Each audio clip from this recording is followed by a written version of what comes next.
Good morning dear students to all of you. सभी को सुप्रभात।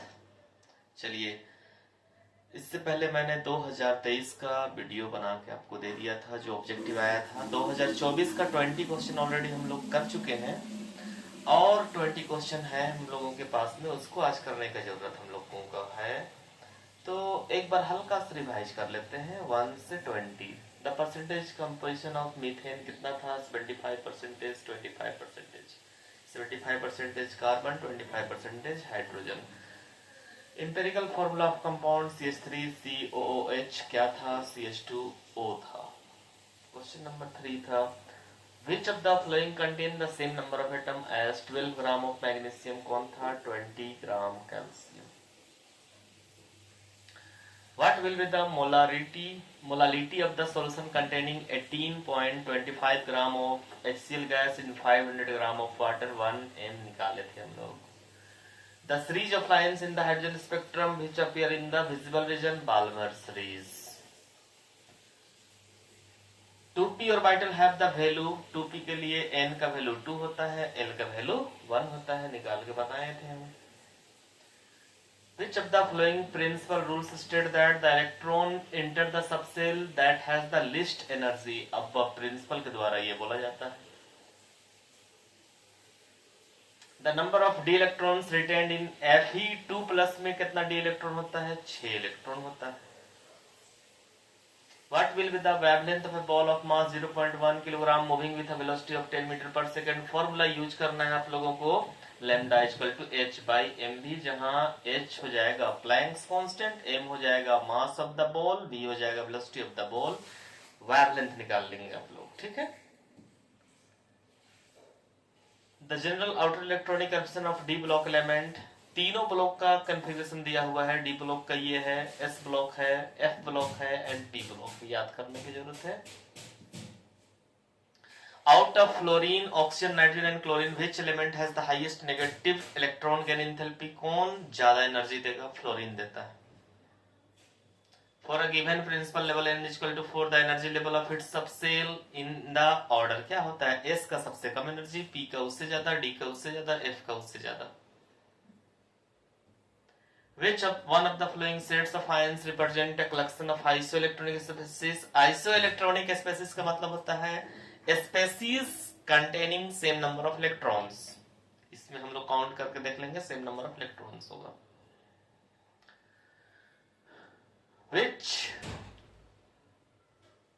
Which of the following molecule has a linear shape? BeCl2 का linear shape होता है।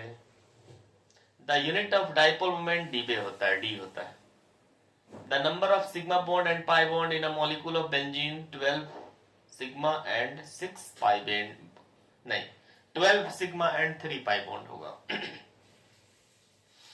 Which one of the following represent the correct order of bond strength for this one? सबसे correct order कौन indicate कर रहा है? O2 का bond order 3 है, ठीक ना। तो correct bond order strength, O2 का बॉन्ड ऑर्डर 3 है तो सबसे ज्यादा स्ट्रेंथ इसका होगा, ठीक है। O2 का 2.5 है, O2 का 2 है, O2 माइनस का 1.5 है, O2 2 माइनस का 1 है। यहाँ पर हम निकाले, ये मॉलिकुलर ऑर्बिटल थ्योरी का कॉन्सेप्ट है। फिलहाल आप लोग याद रखिए O2 2+ bond order 3, O2 plus bond order 2.5, ठीक है। O2 bond order 2, O2 minus bond order 1.5 और O2 2 माइनस बॉन्ड ऑर्डर 1। इस क्वेश्चन को डिटेल में बताना पड़ेगा, थोड़ा टाइम लगेगा मॉलिकुलर ऑर्बिटल को डिफाइन करने में, 10 मिनट लग जाएगा इसी को बताने में। अगर हम बॉन्ड ऑर्डर निकालना चालू करेंगे तो 10 मिनट लग जाएगा। तो आप डायरेक्ट बॉन्ड ऑर्डर इसका रखिए याद, 3, 2.5, 2, 1.5, 1, ठीक है। फिलहाल इसको ही याद रखिए आप लोग। प्लस होता है तो बॉन्ड ऑर्डर बढ़ जाता है, माइनस होता है तो बॉन्ड ऑर्डर घट जाता है। बाकी हम समझाएंगे इसको 17 नंबर को इस तरह question. The bond angle in pentagonal bipyramidal geometry is 72 and 90 degree. For the process to occur under isothermal condition, correct और कंडीशन क्या होता है, isothermal same temperature Q equal to 0 होता है, ठीक है, Q इक्वल टू 0।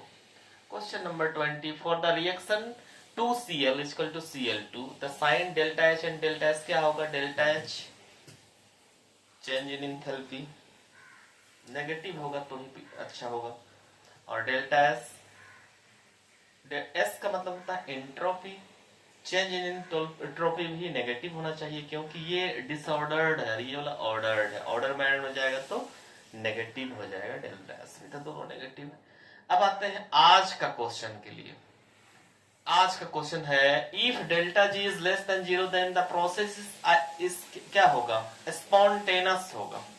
स्पॉन्टेनस कब होता है, मतलब स्वतः कब होता है रिएक्शन, जब डेल्टा जी लेस देन 0 रहता है तो स्वतः होता है रिएक्शन, स्वतः अपने आप होता है रिएक्शन, डेल्टा जी 0 रहता है। तो question number 22, the enthalpy of combustion of methane, graphite and dihydrogen दिया हुआ है, enthalpy of formation of methane निकालो बोलता है। ये क्वेश्चन में कॉन्सेप्ट लगा हुआ है आप लोग का, ठीक है, इस क्वेश्चन में कॉन्सेप्ट का बात हो रहा है, कॉन्सेप्ट का बात हो रहा है। थोड़ा सा हम हेल्प ले लेते हैं।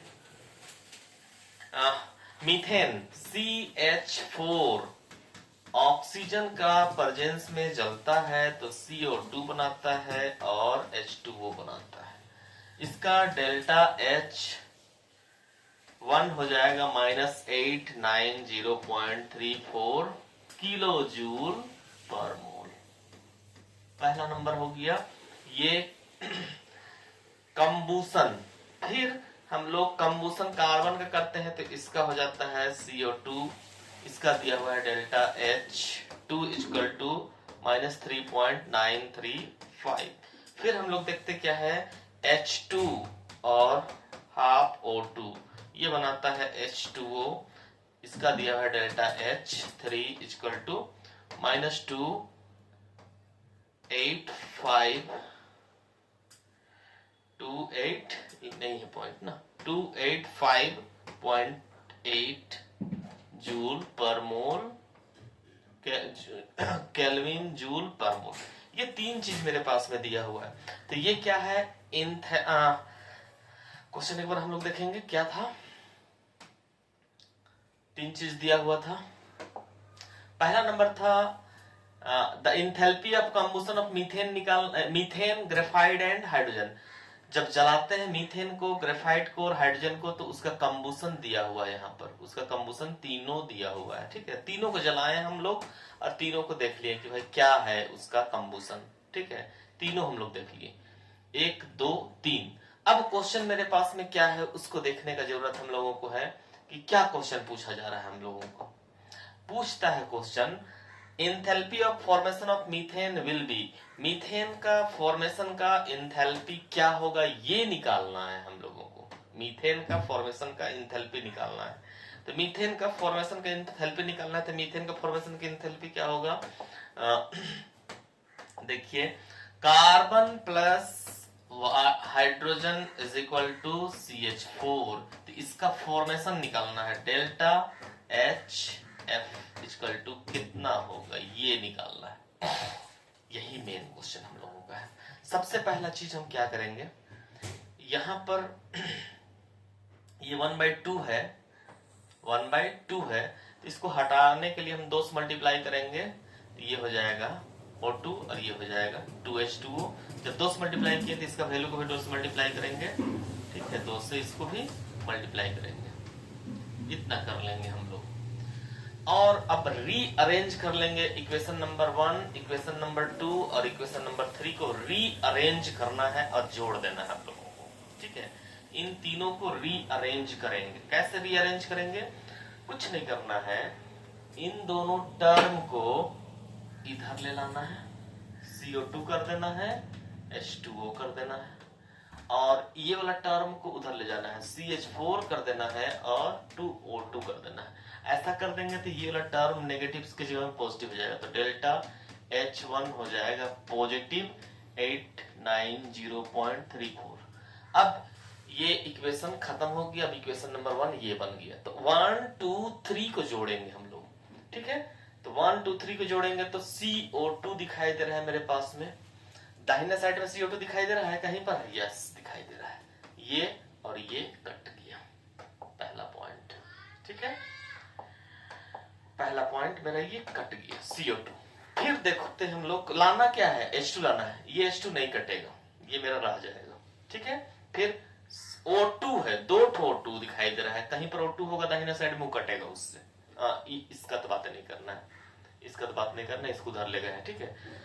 CO2 कट गया। 2H2, H2 तो नहीं कटेगा। अब यहां पर आते हैं हम लोग, C और O2 क्या बचना है हमारे पास? C। O2 हम लोग के पास में नहीं बचना चाहिए, O2 को हटाना है हम लोगों को। एक O2 यहाँ है, एक O2 यहाँ है, 2 O2 है। दाहिना साइड में O2 खोजिए कितना है? 2 O2 है दाहिना साइड में। तो ये वाला इसके साथ और इसके साथ ये खत्म हो गया। अब मेरे पास 2H2 बचा हुआ लेफ्ट हैंड साइड में, कार्बन है और हाइड्रोजन है। मेरे पास कार्बन और हाइड्रोजन रहेगा, ठीक ना। कार्बन एंड हाइड्रोजन मेरे पास में रहेगा। तो राइट हैंड साइड में मेरे पास में क्या बचा हुआ है उसको देखना पड़ेगा। मीथेन बचना चाहिए था, मीथेन बचना चाहिए था।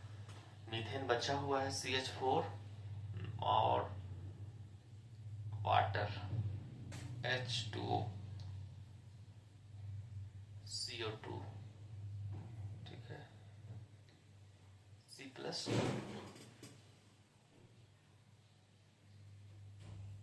CO2 तो कट गया है यहाँ का CO2 से। 2H2O अभी तक ये मैनेज नहीं हुआ है लग रहा है। थोड़ा सा लंबा क्वेश्चन है, मुझे पता है इसके बारे में, इसलिए मैं बोल रहा था। थोड़ा सा लंबा क्वेश्चन है, ठीक ना। तो ये कट पीट के लास्ट में ना यही चीज मेरे पास आने वाला है। अब जब ये चीज मेरे पास में आ जाएगा तो इसको ये नया वाला चीज है, ये वाला और ये वाला को जोड़ना पड़ेगा हम लोगों को। जोड़ देने से मेरे पास में आंसर जैसा दिया हुआ है तुम्हारे पास वही आंसर आ जाएगा। जो आंसर ये है यही आ जाएगा। ज्यादा कुछ करने का जरूरत हम लोगों को नहीं है। क्या करने का जरूरत है उसको देखिए। ये मीथेन का फॉर्मेशन का एंथैल्पी है, ये ग्रेफाइट का फॉर्मेशन का एंथैल्पी है, ये आपका हाइड्रोजन का डाइहाइड्रोजन का फॉर्मेशन का एंथैल्पी है। डाइहाइड्रोजन का फॉर्मेशन का एंथैल्पी, कंबुशन का तीनों एंथैल्पी दिया हुआ है, ठीक ना। तो हाइड्रोजन वाला को खाली हम लोग को 2 से इसको मल्टीप्लाई कर देना है, ठीक है, और इसको प्लस कर देना है, तीनों को जोड़ देना है, आंसर आ जाएगा मेरा। ये चीज देख लीजिएगा आप लोग करके आ जाएगा। इस माइनस को खाली प्लस करना है क्योंकि इसका रिएक्शन को उलट दिया गया था इससे पहले, ठीक है। रीअरेंज करना पड़ता है इंथैल्पी ऑफ कंबुशन। यहाँ से 1 नंबर का क्वेश्चन आप लोग का बनाएगा ही, किसी भी हालत में बनाएगा। इससे पहले भी क्वेश्चन जो करवाया उसमें भी बनाया था, यहाँ पर भी बनाएगा। थोड़ा सा इसको रीअरेंज करके देखना पड़ता है। तो ये भी एक लंबा क्वेश्चन है, इसके लिए भी थोड़ा सा कॉन्सेप्ट लेने की जरूरत पड़ेगा। कम से कम हमको लगता है 15 मिनट का क्लास रहेगा इसके लिए, तो हमको लगता है ये क्लियर होगा। एक हो गया मॉलिक्यूलर ऑर्बिटल थ्योरी जिसमें बॉन्ड ऑर्डर निकालने के लिए बताना है, और एक हो जाएगा ये इंथैल्पी। अगर आप लोग को लगेगा कि ये दोनों क्वेश्चन का कॉन्सेप्ट आपको चाहिए तो 15-15 मिनट का ये दोनों क्लास होगा। मतलब इसको 15 मिनट देना पड़ेगा और उसमें 15 मिनट देना पड़ेगा, तब जाके ये क्वेश्चन भी बन पाएगा और वो क्वेश्चन भी अच्छे से बन पाएगा। तो अगर आप लोग रेडी रहिएगा दोनों क्वेश्चन करने के लिए, क्वेश्चन नंबर 17 और क्वेश्चन नंबर 22, अगर आपको मन करता है ये दोनों क्वेश्चन करने का तो आप लोग कमेंट में लिख दीजिएगा, ठीक है। तो मैं इसके लिए भी आपका प्रयास कर दूंगा, और जो भी 10 मिनट 15 मिनट लगेगा उसका वीडियो मैं अलग से बना दूंगा दोनों क्वेश्चन का। दोनों क्वेश्चन इंपॉर्टेंट है, आएगा लेकिन लंबा टाइम लग रहा है, इसलिए उतना ध्यान नहीं दे रहे हम लोग, ठीक ना। लंबा टाइम लग रहा है तो छोड़ दे रहे हैं, इसलिए इसी में फसल रहेंगे तो फिर कैसे होगा काम। Question number 23 the conjugate base of H2O। H2O का कंजुगेट बेस क्या होगा? तो ये एसिड है H2O एसिड हो सकता है, बेस हो सकता है। देखिए H2O ये एसिड है, H2O बेस भी है, ठीक है। अगर ये एसिड है तो इसका कंजुगेट बेस निकलेगा। कंजुगेट बेस होगा। अगर ये बेस है तो इसका कंजुगेट एसिड आएगा। ठीक है, याद रखना है, यहां पर आप लोग को याद रखने की जरूरत है, अगर एसिड है बेस करना है तो H प्रोटॉन माइनस करना पड़ेगा, और अगर बेस है एसिड बनाना है तो प्रोटॉन को प्लस करना पड़ेगा। तो यहां से प्रोटॉन माइनस करेंगे तो क्या बचेगा, OH माइनस बचेगा। तो ये कहलाएगा conjugate base of water. Proton देंगे तो क्या कहलाएगा, H3O प्लस कहलाएगा। तो ये कंजुगेट एसिड हो जाएगा वाटर का। तो वाटर का कंजुगेट एसिड हो सकता है, कंजुगेट बेस हो सकता है। तो ये हो गया।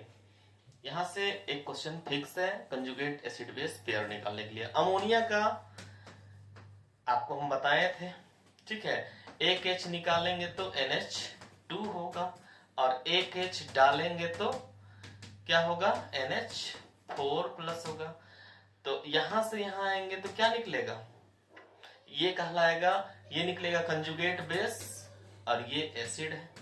और यहां से यहां आएंगे तो क्या होगा, ये निकलेगा कंजुगेट एसिड, और ये क्या है, बेस है। ठीक है, एक बार एसिड बना एक बार बेस बना, तो अमोनिया का भी निकल गया है। तो इस तरह से आपका कंजुगेट एसिड बेस पेयर निकालने के लिए रहता है।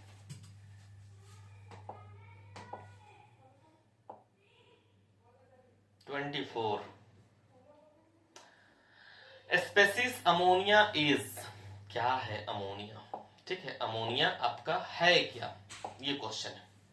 तो अमोनिया के पास में लोन पेयर ऑफ इलेक्ट्रॉन है जिसको डोनेट कर सकता है बॉन्ड बनाने के लिए, तो कहलाता है लेविस एसिड। किसको डोनेट करेगा, BCl3 को करेगा, AlCl3 को करेगा। इनके पास में पूरा इलेक्ट्रॉन्स नहीं आता है। ठीक है, इसको भी दे सकता है और इसको भी दे सकता है। तो ये होगा लेविस बेस कहलाएगा, और जो लेगा वो कहलाएगा लेविस एसिड कहलाएगा। जो लोन पेयर ऑफ इलेक्ट्रॉन्स लेगा बॉन्ड बनाएगा लेविस एसिड कहलाएगा, और जो दे सकता है वो लेविस बेस कहलाएगा। तो लेविस बेस के पास में लोन पेयर ऑफ इलेक्ट्रॉन्स रहेगा तब तो देगा, और जिसके पास कमी रहेगा इलेक्ट्रॉन्स का वो उस इलेक्ट्रॉन को लेगा और बॉन्ड बनाएगा। कमी रहेगा लेविस एसिड, ज्यादा रहेगा लेविस बेस। ठीक है, तो ये क्या है, लेविस बेस है, लेविस बेस हो गया। 25 for a reversible reaction A plus B, equilibrium का sign C plus D, the equilibrium constant Kc class में हम बताए थे। इसको क्या करना है, इस C का प्रोडक्ट लिखना है ऊपर में, और AB का प्रोडक्ट नीचे में लिखना है। ठीक है, तो यहां देखिए CDBA कर दिया गया। अगर यहां पर कुछ रहता तो जो भी रहता उसको पावर ले लेते हैं हम लोग। ठीक है, जो भी रहता उसको पावर में ले लेते हैं। तो ये हो गया Kc इक्विलिब्रियम कांस्टेंट का value. 26 assuming complete dissociation pH of the 0.001 mHCl solution। इससे पहले क्वेश्चन जो मेरे पास में था 10 का पावर 10 m NaOH का जब हम pH निकाल रहे थे तो वहां पर हम क्या बोले थे, pH होगा 7। ठीक है, pH होगा 7 इसलिए बोले थे क्योंकि 10 का पावर 10 m का मतलब हो रहा है कि कंसंट्रेशन जो है OH माइनस का बहुत कम है, जबकि वाटर जब डिसोसिएट करता है उस समय वाटर का कंसंट्रेशन क्या हो जाता है, वाटर में डिसोसिएट करता है तो H प्लस और OH माइनस का कंसंट्रेशन क्या हो जाता है, इसका 10 का पावर -7 और इसका 10 का पावर -7, और यहाँ पर -10 है, मतलब इससे भी कम है। तो इसको नहीं लेके हम लोग इसी का कंसंट्रेशन खुद से काम चला लेते हैं। जब इसी का कंसंट्रेशन कम चलाया था तो 7 आया था pH। अब यहाँ पर बहुत ज्यादा कम नहीं है, यहाँ 10 का पावर -10 बहुत कम था। अब यहाँ पर 0.001 m है तो इसका मतलब 10 का पावर -4 mHCl है, ये बहुत ज्यादा कम नहीं है। तो इसका pH निकालने के लिए फॉर्मूला की यूज करेंगे। फॉर्मूला होता है pH = negative logarithm of H plus ion concentration. Negative logarithm hydrogen ion concentration कितना दिया हुआ है, तो हाइड्रोजन आयन निकालने के लिए जितना HCl का कंसंट्रेशन है वही होगा हाइड्रोजन आयन का कंसंट्रेशन, क्योंकि ये कंप्लीट डिसोसिएशन हो रहा है। कैसा डिसोसिएशन हो रहा है? कंप्लीट। पूरा टूटेगा तो पूरा H प्लस ही बनाएगा, वो 10 पावर -4 हो जाएगा यहाँ पर। ठीक है, अब आगे बढ़ते हैं। इस -4 को इधर लेकर आते हैं तो +4 हो जाएगा, log 10 हो जाएगा। ठीक है, log 10 का वैल्यू 1 होता है, तो pH इक्वल टू कितना होगा? +4 होगा। तो आंसर क्या हो जाएगा? pH 0.001 MHCl सॉल्यूशन का +4 हो जाएगा। तो 10 की पावर -10 रहा तो 7 होता है pH, और ये है तो pH हो जाएगा 4। pH से क्वेश्चन बनेगा, उसका फॉर्मूला ये है। pH से क्वेश्चन बनेगा।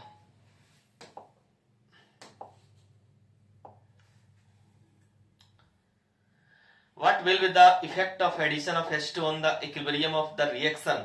रिएक्शन का इक्विलिब्रियम पर क्या प्रभाव पड़ेगा अगर H2 डालते हैं तो? ये क्वेश्चन है आपके पास में। H2 डालते हैं तो क्या प्रभाव पड़ने वाला है? तो सिंपल सा बात है, अगर आप रिएक्टेंट ऐड करते हैं तो वो क्या चाहेगा? प्रोडक्ट तरफ कन्वर्सन हो जाए, तो फॉरवर्ड रिएक्शन होगा। Reaction will proceed in the direction of product. Reactant डाल रहे हैं तो आगे ही नहीं बढ़ेगा, रिएक्शन प्रोडक्ट की ओर जाना चाहेगा। सिंपल सा question. 28 the oxidation number of nitrogen in nitric acid is. Oxidation number निकालने के लिए जिसका निकालना है उसको ले लेंगे x। H का हम जानते हैं कितना होता है? +1। कैट H है 1, तो 1 से मल्टीप्लाई, ये प्लस कर दिए बीच में। नाइट्रोजन निकालना है, नाइट्रोजन के लिए x, फिर प्लस किया। ऑक्सीजन का कितना होता है जनरली? -2 के ऐड है 3 ठो, ब्रैकेट 1। टोटल मॉलिक्यूल है, टोटल कितना होगा? 0।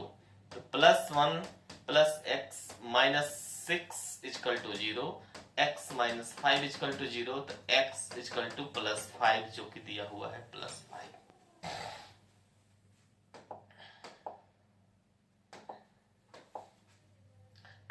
Number the loss of electron is termed as oxidation. ठीक है, लॉस होता है ऑक्सीडेशन कहलाता है, गेन होता है रिडक्शन कहलाता है। Loss of electron oxidation, loss of electron oxidation, gain of electron reduction. Which of the following statement is not correct? इनमें से कौन करेक्ट नहीं है? करेक्ट कौन है उसको देखेंगे हम लोग। ऑक्सीडाइजिंग एजेंट ऑक्सीडाइज अदर्स, सही बात है। ऑक्सीडाइजिंग एजेंट क्या करता है? दूसरे को ऑक्सीडाइज करता है। ऑक्सीडाइजिंग एजेंट रिड्यूस देमसेल्फ, अपने आप को क्या करता है? रिड्यूस। दूसरे को ऑक्सीडाइज करेगा तो अपने आप क्या होता है? Reduce. Oxidising agent gains electrons, electrons लेता है। रिड्यूस हो रहा है तो इलेक्ट्रॉन्स लेगा। ये तीनों सही है।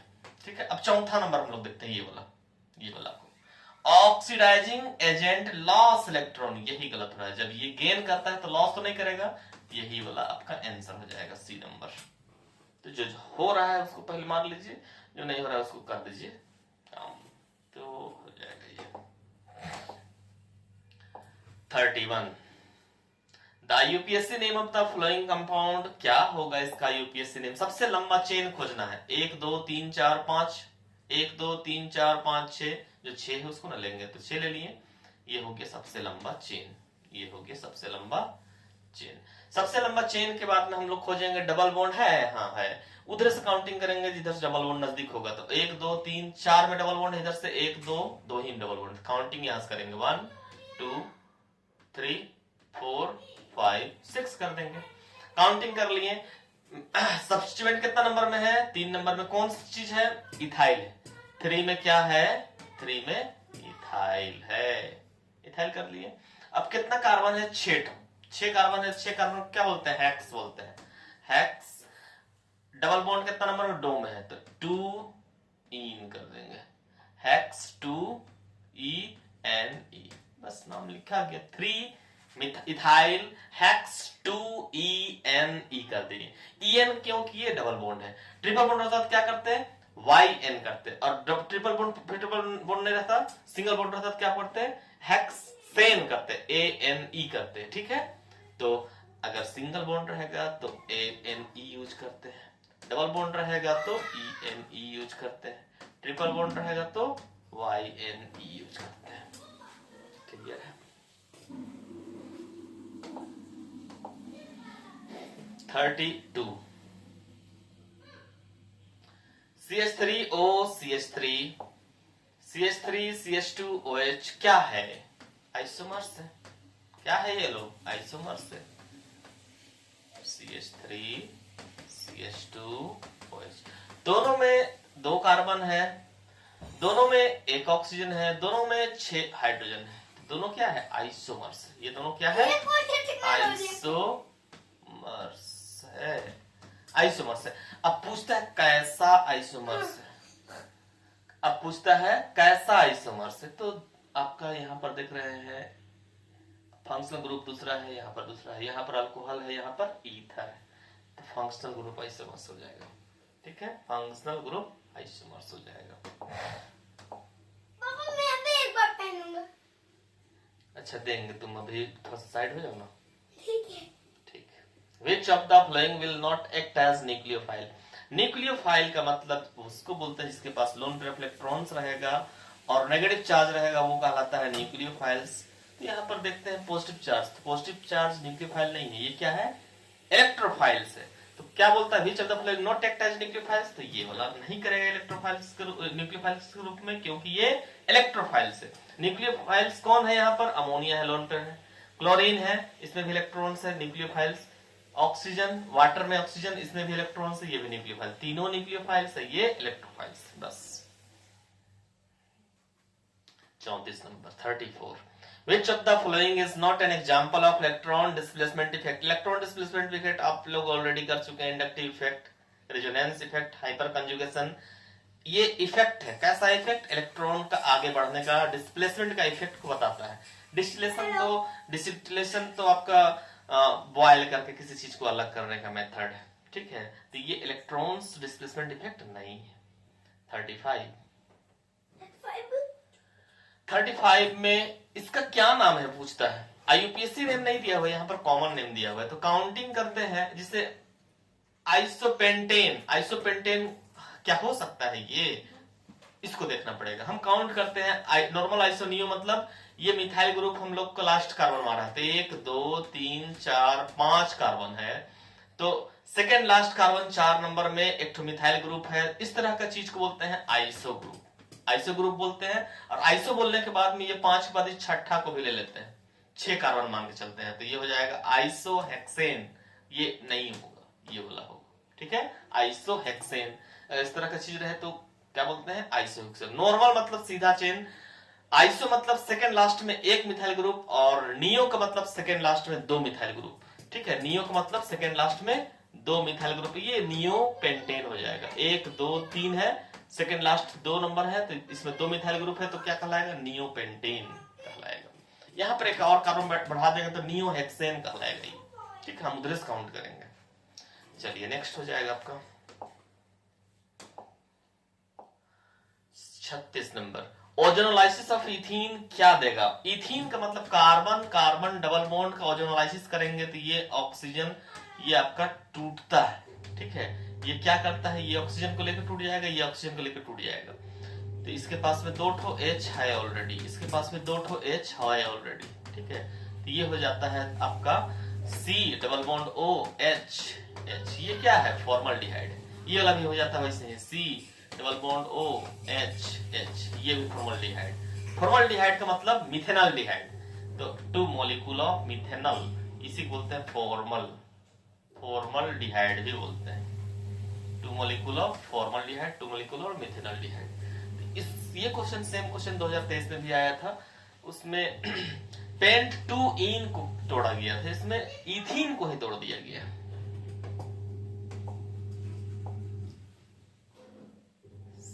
देखिए, जो टाइप ऑफ क्वेश्चन होता है वो सेम होता है, हल्का सा पलट दिया जाता है क्वेश्चन जब पूछा जाता है। जैसे इथीन पूछ यहाँ पर हम बताएं आपको, हो सकता है प्रोपीन पूछे। प्रोपीन को ओजोनलाइसिस करने से क्या बनेगा? ब्यूटीन को ओजोनलाइसिस करने से क्या बनेगा? 2023 में आया था आपका पेंट 2 इन को ओजोनलाइसिस करने से क्या बनेगा? ठीक है, तो वो डिपेंड करता है क्वेश्चन पर, हल्का फुल्का चेंज कर देता है। The necessary condition of for any compound to be aromatic, aromatic होने के लिए क्या होना चाहिए? पेलानारिटी होना चाहिए, कंप्लीट डिलोकलाइजेशन होना चाहिए। लेकिन ये दोनों आप नहीं जानिए कि हो रहा है कि नहीं हो रहा है। तीसरा नंबर जो है 4n + 2 पाई इलेक्ट्रॉन्स होना चाहिए। ये चीज आपको याद रखना है। इसी चीज से हम लोग निकालेंगे कि कोई भी मॉलिक्यूल एरोमेटिक है या नहीं है। तो तीनों आंसर सही है, लेकिन आपको याद करके रखना है इस फॉर्मूला को। ये फॉर्मूला काम देगा। इसी से आप पता करिए कि कौन सा ऑर्गेनिक कंपाउंड एरोमेटिक है, कौन सा नहीं है। एरोमेटिक होने के लिए planarity, complete delocalization of pi electron और 4n+2 पाई इलेक्ट्रॉन्स, ये तीनों पॉइंट इंपॉर्टेंट है। ठीक है, ये लोग याद रखिएगा, लेकिन ये वाला ज्यादा जरूरी है। Question number 38. The dehydration of ethanol in the presence of conc H2SO4 gives CH3CH2OH equal to क्या देगा? डिहाइड्रेशन करते हैं तो OH यहां से निकलेगा, यहां से H निकलेगा, कार्बन कार्बन डबल बॉन्ड बनेगा, C2H4, यही है carbon carbon double bond, C2H4 बनेगा। ठीक ना? ये क्या हो रहा है, देखिए यहां पर CH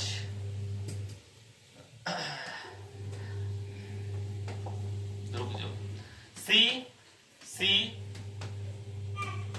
H है, H है, H है, H है, H है, OH, ये हाइड्रेशन हो रहा है। डिहाइड्रेशन मतलब यहाँ से पानी निकल गया, H2O बाहर चला गया, तो कार्बन कार्बन डबल बॉन्ड बन जाएगा, डबल बॉन्ड इस तरह का। ठीक है, इस तरह का बन गया। यही तो है C2H4, C2H4, carbon carbon double bond बन गया। Question number 38. 39. Meta directing groups already हम बता चुके हैं। मेटा डायरेक्टिंग कौन होता है? जिसके पास में डबल बॉन्ड ऑक्सीजन होगा। ठीक है, Meta directing group. NO2 Meta directing group है। COOH में C डबल बॉन्ड O हो रहा है, यहाँ पर भी मेटा डायरेक्टिंग ग्रुप है। जो बाहर की ओर इलेक्ट्रॉन्स को निकालता है ना, वही कहलाता है Meta directing group.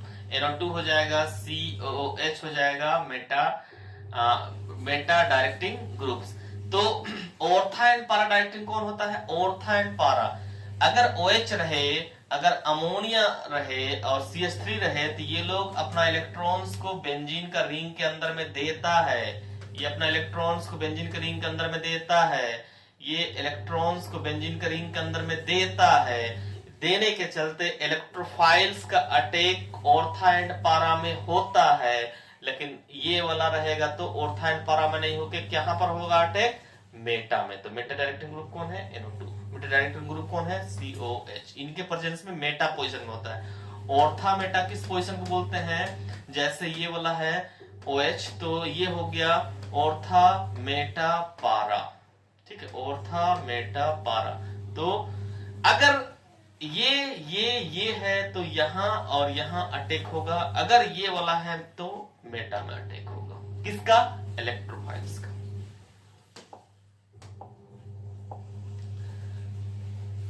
The reaction used for preparation of higher alkane from alkyl halide, कौन सा रिएक्शन का यूज करते हैं? Wurtz reaction. वुड्स रिएक्शन में क्या होता है? Alkyl halide RX, alkyl halide RX upon reaction in the presence of sodium metal form करता है।